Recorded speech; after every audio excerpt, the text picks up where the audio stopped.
not bow down. Let my people go. We will not bow down. Let my people go. We will not bow down. Let my people go.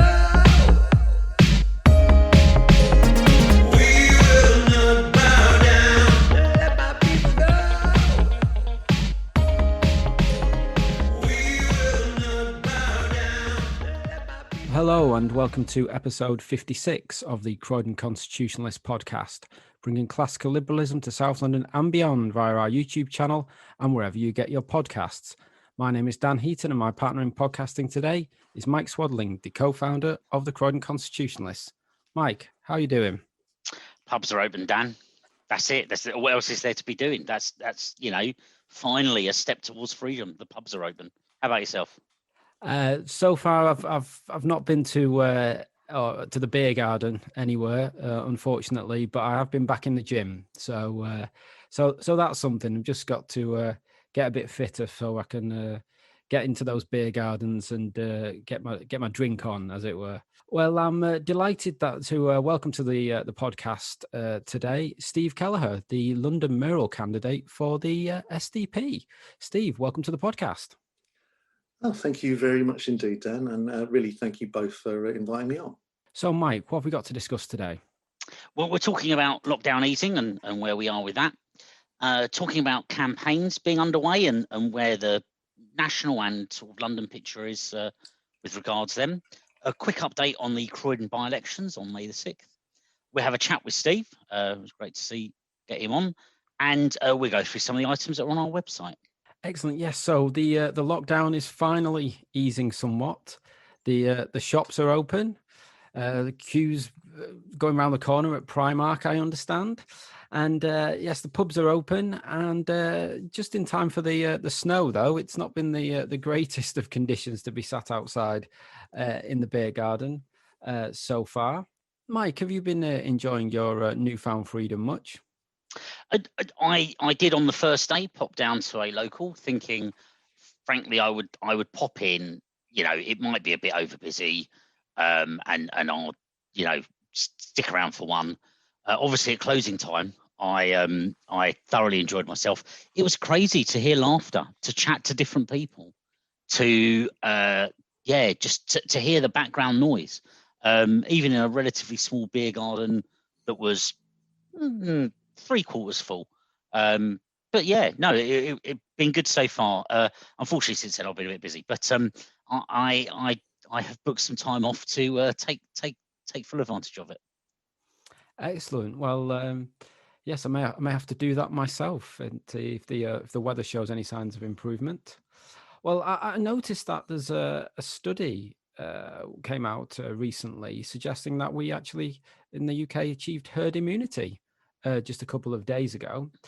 So I'm not quite sure why there are still such restrictions in place. Anyway, Steve, how are you enjoying your freedom? Well, rather like Mike, I booked an outdoor table at my local. I know the governor. Popped in thinking like you, we had to be off our table by 4:30. So we booked for a 3 o'clock drink, off the table by 4:30, and at 10:30. We were waiting in a long queue for Ubers to get us home, but it was great to be back and great to hear London laughing and buzzing again. And I think the next few months should be boom time, as no one's ever going to turn down another invite. But we do have, unfortunately, the costs of the pandemic lockdown to look forward to when Rishi Sunak pulls the free money in September. Indeed, the magic money tree, the leaves on that are going to be pretty much all over the floor, I think, come by the autumn. Well, something else I noticed is that I've been back in central London this week, and I must admit it is quite a bit busier than it has been. I've been popping in occasionally over the past few weeks, and it's been much busier this week, which is good. A lot of the pubs and restaurants seem to be taking the option of having lots of seats outside. So yeah, I've seen that sort of buzz seemingly coming back, despite the slightly unseasonal weather. But yes, we do have some, well, from my perspective, as far as I'm concerned, there's a bit of a dark cloud on the horizon. Vaccine passports, not just for traveling abroad, if that is required, but also for going into pubs.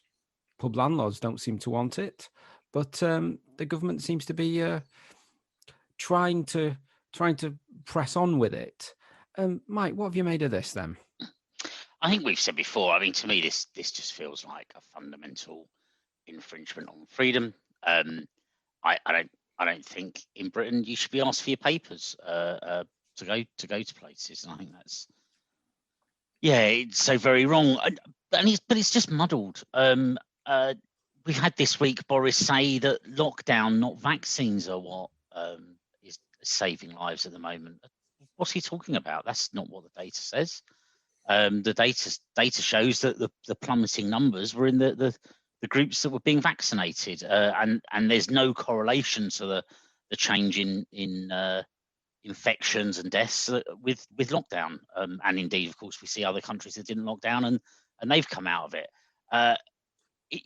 And if that's the case, if he believes it's lockdowns, not vaccines, then don't you need passports just to leave your house rather than passports to have a vaccine? If vaccines don't do anything, if they aren't the effective point, why do you need papers for them? It's a muddled response from a muddled government, and I come back to, and I think we've talked about this before, but I don't trust the bouncer of the local bar to have my private medical data. I don't trust the turnstile operator at a concert or a football ground to have my private medical data. I don't know why a business would want to sign up to be responsible for your private medical data, particularly when you think who's going to be handling it. Well, quite. And the talking about, notwithstanding the vaccines, nonetheless still having to wear masks and socially distance and this sort of thing, and even, test yourself twice a week. That will not be happening. I am not going to test myself twice a week under any circumstances whatsoever. And all of this, whilst I was reading earlier today that the Office of National Statistics is going to reveal that a quarter of the COVID deaths were truly deaths with COVID, not of COVID, as we long suspected. And Mike, you said there about, this confusion. So is it the lockdowns that have caused the number of infections, number of deaths and hospitalizations to drop, or is it the vaccine? And we were told it was going to be the vaccine and all this, or is it just the time of year? There does. It's almost like there's a curve that viruses take, and this has followed it, and it seems to have done that, as I say, in countries that have locked down and not locked down. It seems to follow that a couple of times now. And people much smarter than me will explain what that curve is and how it works, and I can't pretend I know. But it's almost like it's nature's way. Indeed. Well, Steve, what's your position on the this whole idea of vaccine passports? I have to say I agree with everything Mike just said, with the proviso that if you remember a year ago when we were going into lockdown, the government were being advised by SAGE to ratchet up the fear because they were concerned that typical Brits were not going to do as they're told. And actually, my sources indicate that the government have been remarkably surprised at just the buy-in, just the trust that the people have given to them this past year. We really have entrusted the government with,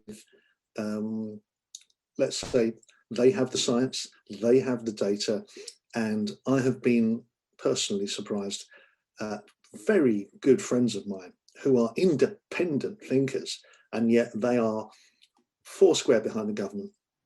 So there really has been a lot of trust given to the government's pandemic response. That trust is starting to fray, And everything you said, Mike, about how the seasonality pattern seems clear, how on earth can Boris Johnson with a straight face tell us that it's his brilliant lockdown policy and not the vaccine? It seems to be, to me, starting to really stretch even the most believing of people following the government policy.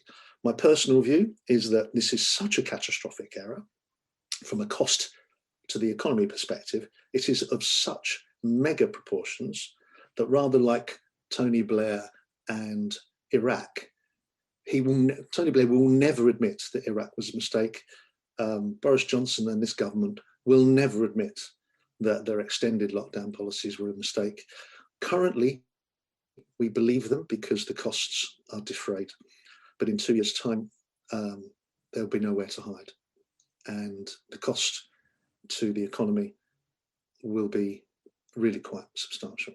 Indeed. Well, hopefully at least we'll be able to get out and have a drink shortly. But yes, this is all going to come back to bite us. Drown our shortly. sorrows. Yeah, exactly. Can drown our sorrows. But on the plus side, at least we're doing better than the EU. So, you know, we can laugh about something, eh? Despite Brexit once more, exactly. Indeed. Well, of course, we are now in the midst of the election campaign season, some of which is a double whammy after the many elections were delayed from this time last year because of the aforementioned COVID crisis. From what we can see, certainly in England at least, the Tories do seem to have quite a healthy lead on Labour at the moment. Not really the case in London, though, where Sadiq Khan, I'm sorry to tell you this, Steve, but Sadiq Khan does appear as if he's going to win on the first round, according to the latest polls, and is certainly a red-hot favourite to win, even if he does require some second choices. David Cameron, apparently, remember him, David Cameron, he did eventually give us a referendum, which was nice for him, but, you know, was on the wrong side, which is a bit of a shame for him, I suppose. Seems to have been lobbying on behalf of various companies to try to make some moolah out of the COVID crisis. Perhaps some Tory sleaze there. Nonetheless, doesn't at the moment seem to be biting into that lead that the Conservatives have. Mike, do we have an opposition at the moment? Perhaps regionally. So clearly, you know, the SNP are in charge in Scotland, Labour in Wales, and Khan is likely to do well in the mayoral election. Let's put it that way. But nationally, no. Can we have an opposition? I do think governments work best when there's a party of opposition, and I see little evidence that Labour's providing that. There's an element of the Labour Party that tweets things and puts out statements that you just think, well, you're just trying to gaslight people. I think it's the phrase they call it now. You know, you're just trying to wind up the opposition. But it's when the sensible ones do it. Liz Kendall the other day in the Commons talking about essentially saying how if you stack cornflakes, you're not worth paying a good salary to. Only care workers are. Now, you know, there's a market. The market, there's a free market pretty much there, and people have decided more people want to be carers and want to stack shelves, presumably, which is why supermarkets have to pay more to get staff than care homes do. I don't know why that is the case, but presumably there's a reason, and that's why they're paid relatively different sums. For the Labour Party to decide that working class jobs are not a good in and of themselves is that's the sane end. It's no surprise they're not really providing an opposition at the moment. And I was looking at some polls earlier, looking at Hartlepool, and there's a couple of polls there. You know, there are some suggestions Labour might win, but the latest poll says it's going to be a stonking Conservative majority. And after the year this government's had, that's still quite a surprise. So, Steve, what have you? You're obviously now in the midst of the mayoral campaign, your own campaign there. Yeah. What have you made of the campaign so far? Well, just going back on your points there, my background has been one of always, I'd say, mostly voted Labour, and I certainly voted for Con in 2016. But Labour, as a party, are in disarray. If you actually look, what front bench they do have now, amputated their left wing after Corbyn's last defeat, and they miss more open goals than Charlton Athletic. In terms of, we've got the most appalling Tory chumocracy, we've got cronyism in front of your eyes, incompetence beyond belief, and yet, sorry to mix the metaphors, but Labour front bench can't land a punch, can they? And so we do have in Boris Johnson a prime minister who can be prime minister as long as he wants. Certainly, I don't think the bookies would have any trouble in thinking the Tories could win the next election, which means it's 2028 before we get rid of them, which would be about the same amount of time as, if you remember, we had Maggie Thatcher. Then when she got shot, it was major, but it was 18 years before Blair got rid of them. The horrible prospect of 18 years of Tory government stand before us at the moment.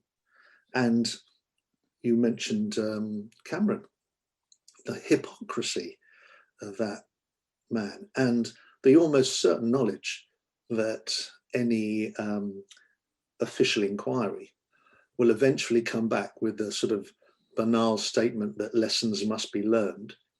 The one thing I've learned in my long career in the city is that bad people never go to jail. They're far too smart to ever do anything illegal. They have plausible deniability built into everything they do.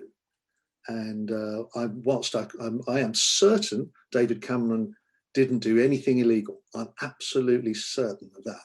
I'm also certain that he and most of his party do things that are primarily focused on personal gain.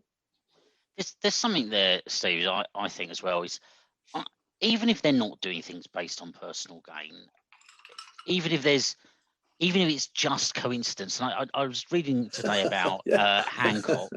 Well, but Can I sell you a bridge? Well, no, I understand. I was reading today about Hancock, how his sister has gifted him 15% of a capital in a company that's won £300,000 worth of contracts from NHS Wales, which is not under Hancock's control, but it does it.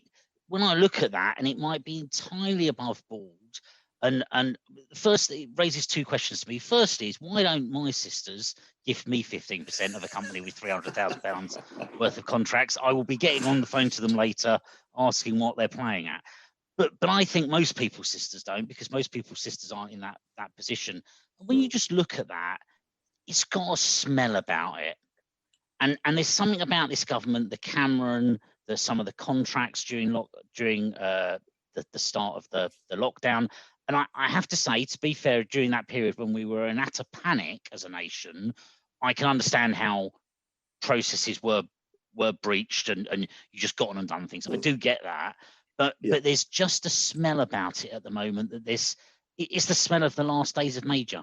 Now, I don't think electorally they're in that position, but it can be really bad news for a party that can't lose, but that people don't like. That smell can stay with them for a long time and take a long time to wash off.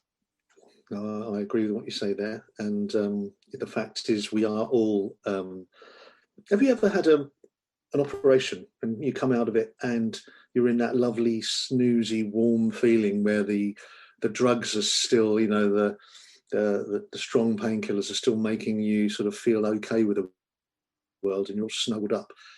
That's how we are at the moment, because Rishi Sunak is pumping the country full of free money. The pain is going to come when the free money stops. and the tolerance for this government's shoddy lawmaking and very shoddy behaviour will disappear as the pain comes back. So at the moment, they're getting away with it. And unfortunately, in Labour opposition, they have a very, very second-rate competitor. I wish it were different, and I believe the only way it will be different is because parties like mine must step up. We must step up and take the place of the Labour Party. That's why I'm standing, and that's why my party, which has been around for 40 years, but to be honest, most people don't even know it exists. We're coming back hard and strong now with very young membership, primarily because the young are turning away from Labour. So, Steve, on that, I was just looking at where the smaller parties, if we can refer to the SDP as that, where the smaller parties are standing candidates. Yes, in London, and I think the SDP, you've got a London list slate, haven't you? Yeah. We do, and I've deliberately put it that the head of the SDP Youth, okay, fantastic guy, Eric. If you notice, most of the smaller parties, the candidate for mayor is also number one on the list. Yeah. Just in case they squeeze over that 5%. Well, I deliberately made that not the case for me. I truly believe that it's in the youth of London and England that we have hope. These are the generation that have so much against them because our generation have borrowed their future in terms of debt and given them educational debts that I never had. I went to university because it was free, and they have no hope of buying property in the current environment. So these are this generation's priorities will come to the fore, maybe in 2028 or maybe in 2032. But that's why I'm building a party that will have MPs standing in 2028 and 2032. And it's the young that we're investing in. So you mentioned obviously the youth and who's on the slate for the GLA elections. How are the SDP doing in terms of are they putting up many candidates in the other elections around? Absolutely, yes. We in fact we are confident. I hate to say, don't want to tempt fate, but we are confident that up in Yorkshire, in certain constituencies, we think we're going to have councillors elected. We are piling resources into Hartlepool and around Leeds. We have a large slate of candidates there. We're standing up in Airdrie and Stott. This is a national party, and I know you, like me, are saddos who actually do read policies. So you know that we actually have a very credible and very well thought out set of policies that would grace any national party that is a party of government. And yet, no one knows we exist. That's the main reason why I'm standing. I'm very, very optimistic as a person, and I usually get what I want. But I just suspect, I might not win. However, against Khan, if I get the opportunity, and that's it, if I get the opportunity to debate anybody on a platform where they will hear the policies we want to put forward and the way in which we want to put them forward, we're very credible. And I think there's only upside for the SDP in this round in 2021 and substantially better as we head towards the next election in 2024. We will replace the LDP, the Lib Dems, I guess you call them. Yeah. That's my short-term aim, to replace the Lib Dems as the third party in 2024. Well, that's ambitious, no doubt, and we'll see how you get on. Well, with your help, guys, with your help. Well, we're non-partisan, as it says on our website, but replace the Lib Dems, that'd be fab. Well, sorry. it might not be that Actually, it might not be that ambitious, come to think of it. Who knows what they'll Well, they'll you know, probably be can I just say campaigning in that France or something. no, but the thing about the Lib Dems, and again, I do not want to trash opposition, right? But when you actually look, you have three distinct parties coupled together under one shoddy roof at the moment in the Lib Dems. You've got Layla Moran and her group of progressives who would be very comfortable in Sadiq Khan's identitarian, woke Labour Party. You've got Ed Davey, who was very comfortable with his ministerial car keys as part of a Tory government that drove through austerity and, you know, doubled education fees, etc., etc. But he is a classic free trading liberal who could easily fit in and work with Boris Johnson. But then you've actually got a rump of the party who are really decent, honest, communitarian people. They're the Social Democrats, and they're in the wrong party. They need to come home. So I do truly believe that a Social Democrat ticket will attract a lot of Liberal Democrat disillusioned voters who've seen their leadership go from disaster by, you know, joining a Tory government and pretending it was for the country's good, doubling university fees and all the problems. And then most recently, again, being led into the disastrous policy of ignoring Brexit. I mean, I think that there's a very real opportunity for the Social Democrats to literally take the good, honest, hard-working local activists from the Lib Dems back home to the SDP. You heard it here first. Well, we've got quite a few elections in Croydon as well on the 6th of May. As we mentioned in the last podcast, for a variety of reasons, there are going to be 5 by-elections in May in New Addington North, Kenley, Park Hill and Whitgift, Woodside and the South Norwood wards. Looks like the Tories, Labour, Lib Dems and in fact the Greens are going to be standing in all 5 of those wards. Mike, but there's a few other candidates that are standing in some of these wards. What's piqued your interest? Yeah, I think Mark Samuel, who runs, I think occasionally as an independent, it looked like he put his name down for every ward and withdrew from all but Woodside. I don't know what's kept him in Woodside. Maybe the chance to have a go at the previous councillor, who Mr. Newman. I'm tempted to say he who should not be named, but no, it's Newman, the former council leader who drove us to bankruptcy. So yeah, he's standing there. There's in both Woodside and South Norwood, the Taking the Initiative Party are running. They seem pretty woke to me, and I don't know why you need, when you've got the Lib Dems, Labour and the Conservatives, why you need another woke party standing, but fair play to them. For a smaller party, they've got into a couple of wards. And the other thing that jumps out, and something we've covered on our website, is Zachary Sterling, standing for the Heritage Party in Kenley ward. So yeah, good, well done for them for getting someone stood up in the borough. In Kenley, I think a lot of the policies of the Heritage Party, Kenley would be a good sort of area for them. It's quite a villagey feel in Kenley, and yeah, I think a belief in sort of heritage and social conservative values that the party stands for would fit well there. So yeah, that's what I noticed, Dan. Don't know about yourself. Yeah, noticed there was a few random independents standing in some of these wards. So probably worth looking into those people if you reside in those wards and seeing what they're standing for.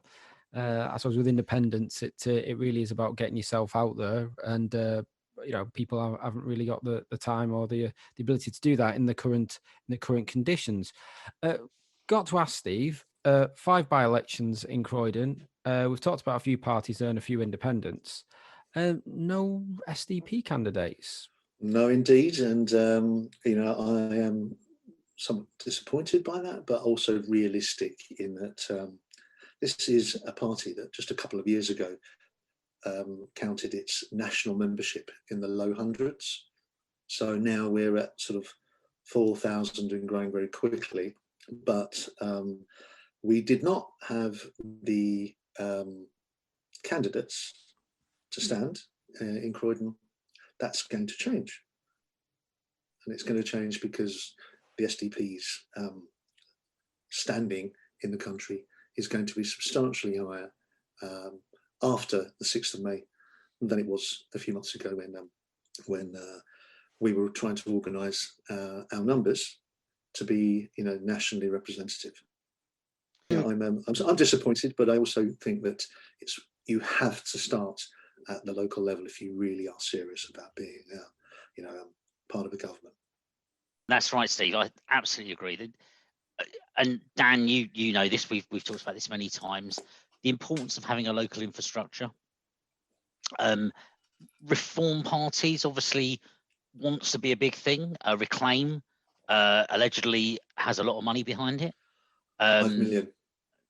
Well, there we go. Obviously, SDP looking to run candidates. There's quite a few parties like that. The CPA, who we've seen in Croydon before, and maybe we'll talk about very briefly later. You need a local branch. You need a local committee or chair or organizer, whatever you want to call them, that spots that these by-elections are happening. They've got local people, local members that could be tapped up to run. They know where the good places are to run. They know how to collect signatures, how to get the paperwork in. There's as you know, Steve, there's an awful lot of mechanics to running for election. There really is, yes. And even at a local level, it's not beyond people's ability, but you do need a bit of knowledge and you do need a few people to get it done. And ultimately, you stand in these local elections. It's a springboard for Parliament. It's a springboard for mayoral. It's a springboard for more. So yeah, good to see some other parties standing. Hopefully, and it's an awkward time with lockdown, but hopefully as things go forward and the local elections in London next year, we'll see some more. You will. Right, well, Mike, I think you've got some questions for Steve. I do indeed. So, Steve, thanks again for joining us.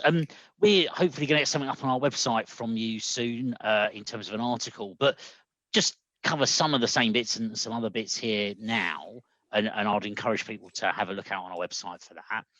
Just firstly, briefly introduce yourself and the SDP. Yeah, great. Well, I'm a local boy. I was born at Guy's Hospital. I grew up on the Rockingham estate at the Elephant and Castle and moved to the Ashmole estate right by the Oval Cricket Ground in my teens. My life changed when I went to grammar school.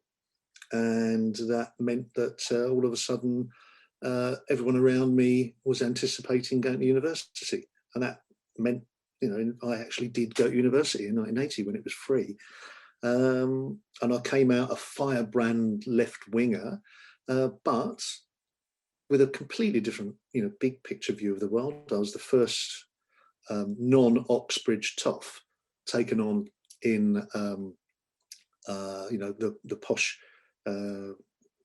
broking company that I worked for in the City of London. I ended up being one of those yellow-jacketed futures traders, screaming and shouting that you saw in trading places back in the 1980s.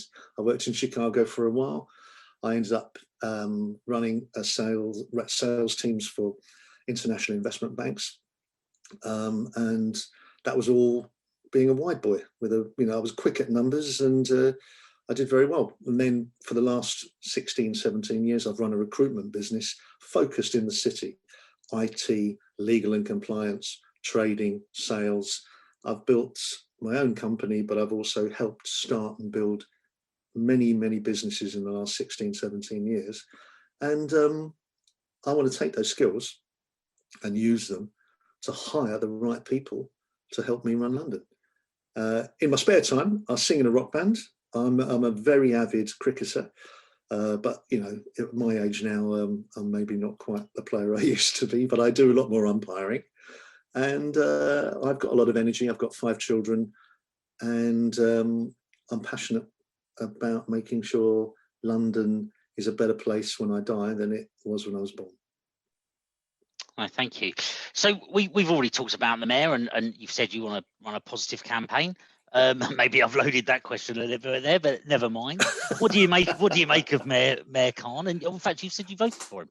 What do you make of that 5 I voted for him in years as mayor? 2016. I voted for him in 2016. I wouldn't vote for him today, mainly because I'm on the ticket. But no, the main thing is I would say he's done his best. We're both immigrants. We're both the sons of immigrants who came to this country in the 1950s and 1960s when London was, well, the whole country was a very deep swimming pool full of racism, misogyny, and homophobia. It was in the 1950s and 60s when, when my parents came here, a crime, same-sex love was a crime. The world has moved enormously on since those days, and I would be proud to stand next to Sadiq Khan on any stage, because, like me, he is the son of an immigrant who London gave a council flat to, who London gave a chance to, and he took his chance, and he has done very well, to get to be mayor of London, Muslim mayor of London, first generation Pakistani. It smacks you in the face.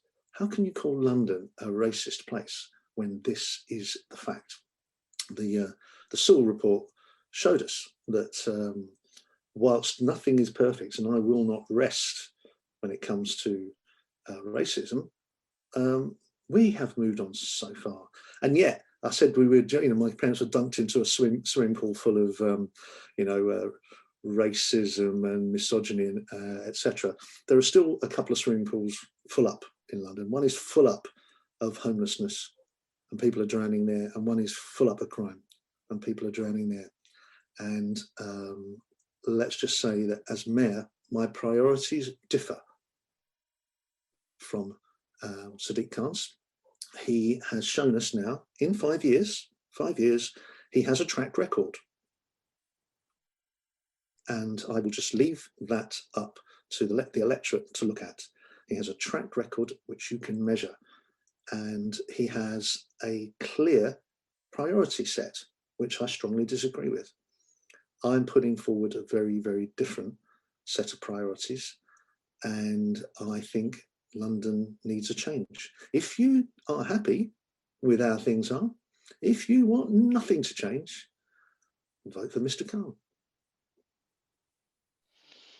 No, indeed. And so you've got some policies and talked about them we talk about them in our article, but I want to pick up on a couple of them of the SDP's priorities. Yeah. So 50,000 new council houses per year by 2024, and to redeploy 10,000 police officers back to the neighbourhood beat. So a couple of questions from that. Where are those new homes going? And 10,000 police officers on the front line is great, but how would you actually use them to cut crime? No, they're great questions. And again, hand on heart, when you look at what the mayor's main powers are, his main powers are over TfL, that's got nothing to do with council houses, and the police, that's got nothing to do with council houses. 50,000 new council houses a year by 2024 will require somewhat more than the power that the mayor currently has. I don't know if you guys have managed to look through the London plan. It's a massive 500-page document that's, that was clearly very, very well put together by the team Sadiq Khan, raised. And I agree with the vast majority of it. I do think it's a strong 25-year plan for London. I won't be changing it much, put it that way. But we have a situation. Most of the building permits in London and in England are owned by 6 big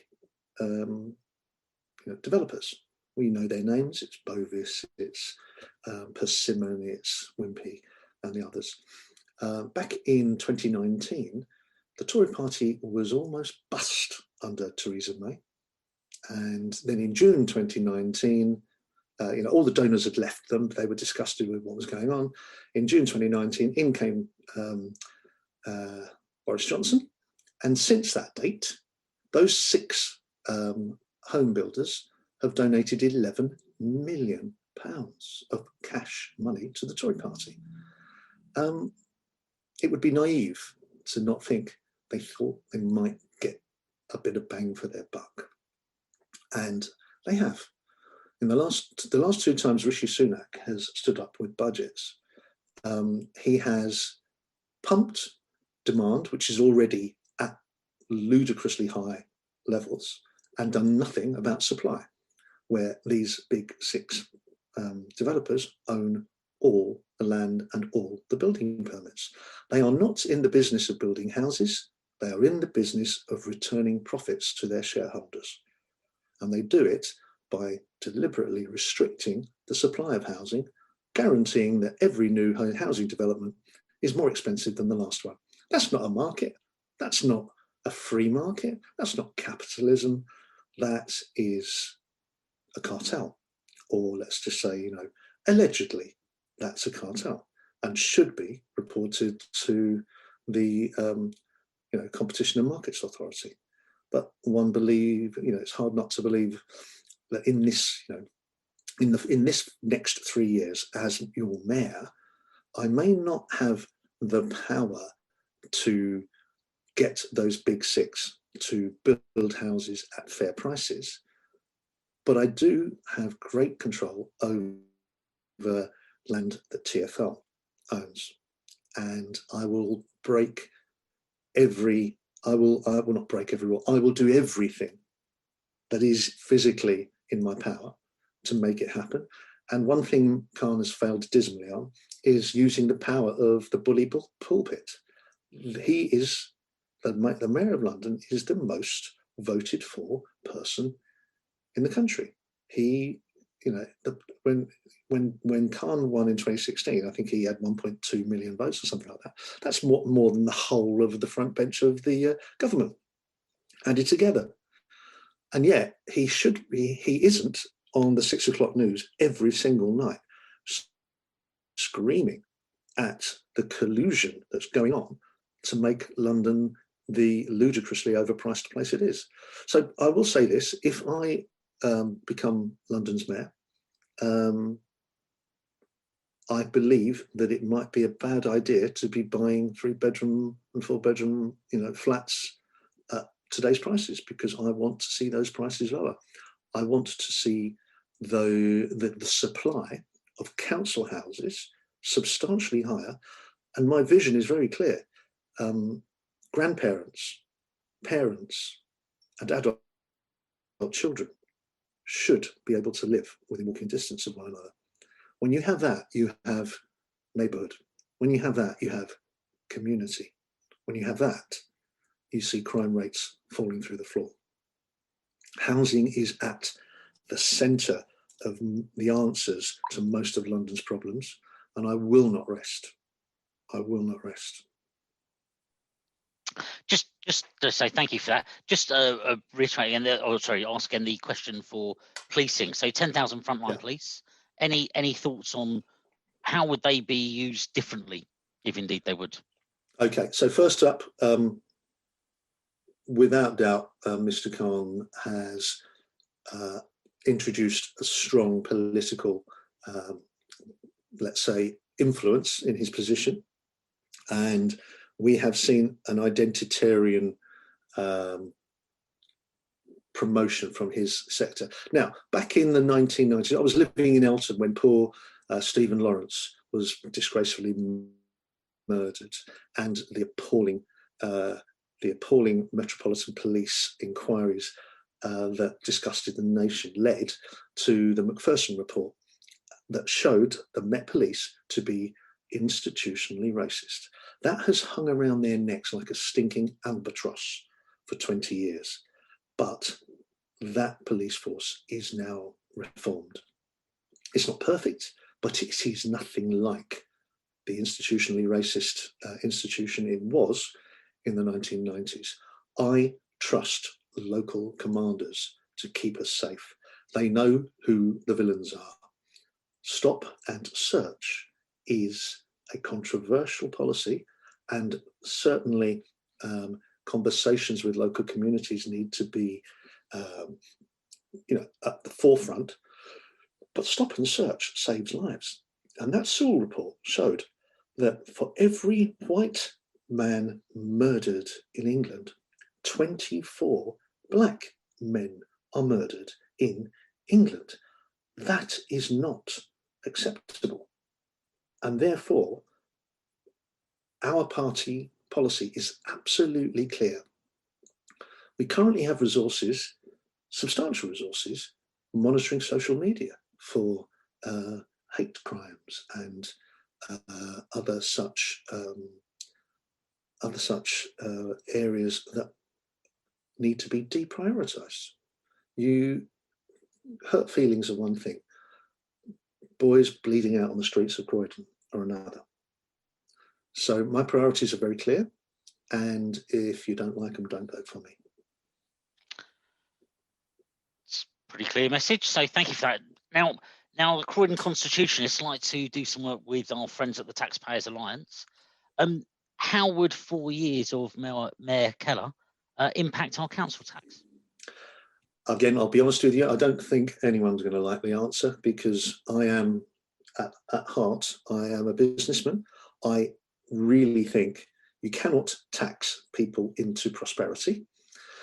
Moving the ULEZ zone is a disgraceful and awful policy. It will really backfire. If you have to pay to go and see your mum, you're going to get your money's worth. You're going to do 3 or 4 other journeys in the same day, aren't you? At the same time, he's not doing it for popularity. He's doing it because he's skint. He's doing it because he's mismanaged TfL dreadfully. And, you know, I'm a businessman. I'll say this: there are only 2 rules in business. Rule number 1: don't go bust. Don't go bust. Just don't go bust. You can't reallocate resources. You can't cut. You can't plan different futures when you're bust. And rule number 2 is always obey rule number 1. If you actually look at what's going on, Mayor Khan could well be the last mayor of London. The Tories could take back control if things carry on. So taxes are going up. What would my precept be? I look at what he's done. He's taken City Hall back in 2016. It cost £38 million a year. It now costs £65 million a year in wages. He has hired substantially and very poorly. I will cut that precept back substantially. I will also, even though, you know, let's say left-leaning, I will have to look at the books with regards to middle management, Met Police. We will need to reallocate resources. I don't believe in taxing people. I do believe in encouraging business. But over the course of 3 years, will council taxes fall substantially? I can't promise. I can only say that will be my intent. No, it's excellent. Thank you. It's good to hear someone saying that. And London, Croydon, same results. Too many people pay too much money, delivering too little good. But lastly, could you just sort of perhaps briefly summarise what your overall vision for London is? Well, it starts basically with housing and my strong vision. You know, I grew up on a council estate. It was a fantastic place to live. You do need to recreate and build neighbourhoods, communities. London is dozens and dozens of small villages, and then it's areas where no one knows anyone, and they do tend to be where the crime comes from. So building neighbourhoods means allowing the realistic prospect. Imagine closing the door, the wind hitting your face, you're 23, everything's booting off indoors, you really, really need your own place, and you know you've got no chance at the moment. That will change with me as mayor. If you're born and raised in the borough where you apply for council housing, you are top of the list. It's controversial because currently it's needs-based, and that need requires, generally speaking, people in dire need get put into the housing ahead of the local people.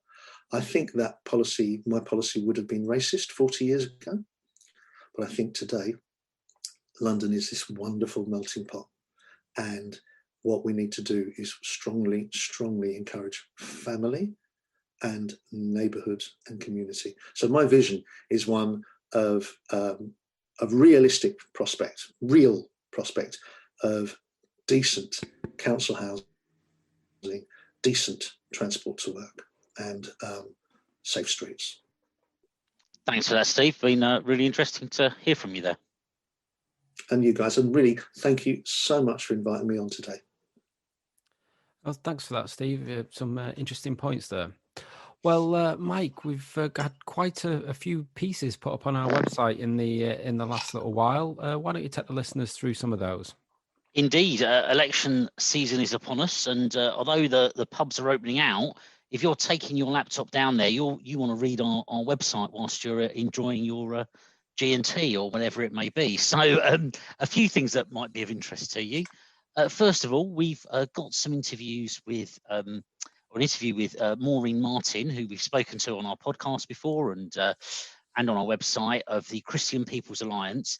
And she's on the list for the Greater London Assembly for the Christian People's Alliance. So a talk through with what their policies are, what they're aimed to. Interesting, one of the bigger small parties have always done quite well. Have a read through and see what they're standing for. We've got Lawrence Fox, who some of you may have heard of, who's standing for mayor for the Reclaim Party. He was out in Bromley the other day. We've got a few photos from that, just might be interesting for your perusal to have a look at, and a link to a story about it in the local paper there over in Bromley. Josh Ashcroft, our regular writer for us, has written a critique of the Michelin curve and perfect competition. So quite an interesting economics piece, looking at how price is met and how entrepreneurs affect that. Have a look through there, see what he's got to say, and yeah, certainly taught me a thing or two. Likewise, we mentioned it earlier, Zachary Sterling is standing for the Heritage Party in Kenley in the by-election on May the 6th in Croydon. We've got an interview with Zachary on our website, talks through what he's brought him into it, what's made someone in Croydon stand for this relatively new party, and yeah, interesting to see why he's there and what he's doing and what his views are. I'll just summarise a thought from him.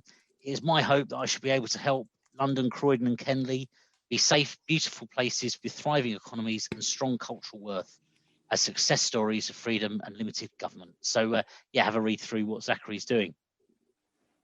We've just touched on it about working with the Taxpayers Alliance and some of the costs involved.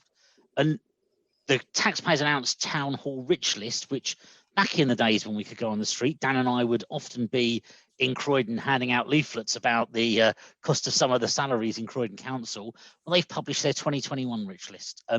That's on our website. We've looked at what Croydon's done. Now, Croydon's subsequently gone bankrupt, and it has some fewer people on it, but not many.